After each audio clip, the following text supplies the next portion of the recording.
दोस्तों आईपीएल 2026 का mini auction 16 दिसंबर 2025 को अबू धाबी इतिहाद एरिना में होने वाला है, जो भारतीय समय अनुसार 2:30 में शुरू होगी, जहां 10 फ्रेंचाइजियां अपनी टीम को पूरा करेगी और सीजन 19 की तैयारी आखिरी रूप लेगी, जिसमें 350 प्लेयर को शॉर्टलिस्टेड किया गया है, जिसमें 240 भारतीय और 110 विदेशी प्लेयर होंगे।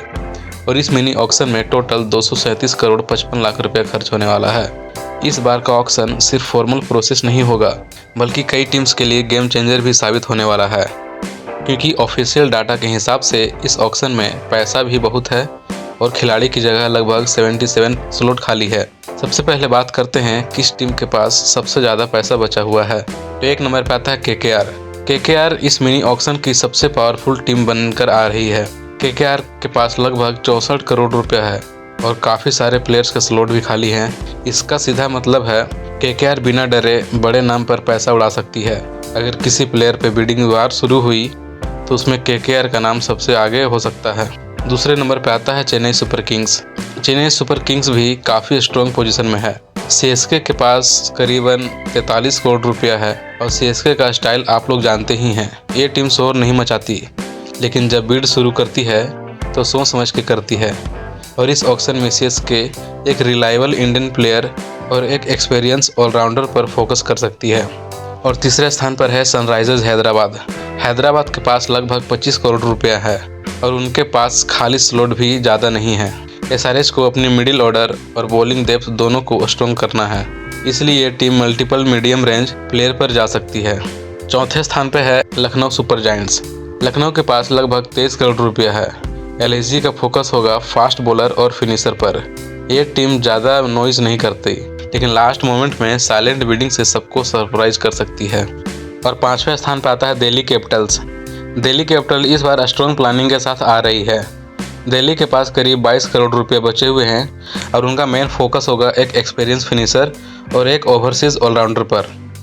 उसके बाद छठे स्थान पर आता है आरसीबी के पास भी लगभग 16 करोड़ रुपये बचा हुआ है। आरसीबी को फ्लैशी नेम नहीं, बल्कि प्रेशर हैंडल करने वाला एक प्लेयर चाहिए, और इस ऑक्शन में आरसीबी एक स्ट्रॉन्ग बॉलर या एक स्ट्रॉन्ग फिनिशर के लिए थोड़ा ज़्यादा पैसा खर्च कर सकती है। और सातवें स्थान पर आता है राजस्थान रॉयल्स के पास भी लगभग 16 करोड़ रुपये ही बचा है। आरआर का रिकॉर्ड रहा है कम बजट में स्मार्ट प्लेयर उठाने का, और ये टीम फिर से किसी अंडररेटेड टैलेंटेड प्लेयर पर दाव लगा सकती है। और आठवें स्थान पर आता है गुजरात टाइटन के पास भी लगभग 13 करोड़ रुपये ही बचे हुए हैं और उन्हें सिर्फ कुछ ही स्लॉट्स फिल करना है। गुजरात का फोकस होगा सिर्फ रोल बेस्ड प्लेयर पर, कोई इमोशनल बिडिंग यहाँ नहीं होने वाली है। और 9वें स्थान पर आता है पंजाब किंग्स के पास लगभग 11 करोड़ रुपये ही बचा हुआ है और पंजाब को सिर्फ एक मैच विनर चाहिए। इसलिए अगर इस बार बिड शुरू हुई तो पंजाब किंग्स भी बिडिंग वार का हिस्सा बन सकती है। और अब बात करते हैं मुंबई इंडियंस के पास करीबन 2 से 3 करोड़ रुपये ही बचा हुआ है। एमआई के लिए ये ऑक्शन सिर्फ सर्वाइवल मोड का है। यहाँ कोई बिडिंग नेम नहीं, कोई बजट प्लेयर्स, डोमेस्टिक टैलेंट और स्मार्ट बैकअप ऑप्शन ही लिए जाएंगे। अब सबसे बड़ा सवाल, इस ऑक्शन में सबकी नज़र किस प्लेयर पर होगी। इस बार सबसे ज़्यादा डिमांड होगी इंडियन फिनिशर्स की, इंडियन फास्ट बॉलर्स की और ओवरसीज ऑलराउंडर की। एक्सपर्ट के मुताबिक कैमरन ग्रीन इस ऑक्शन का सबसे महंगा प्लेयर बन सकता है।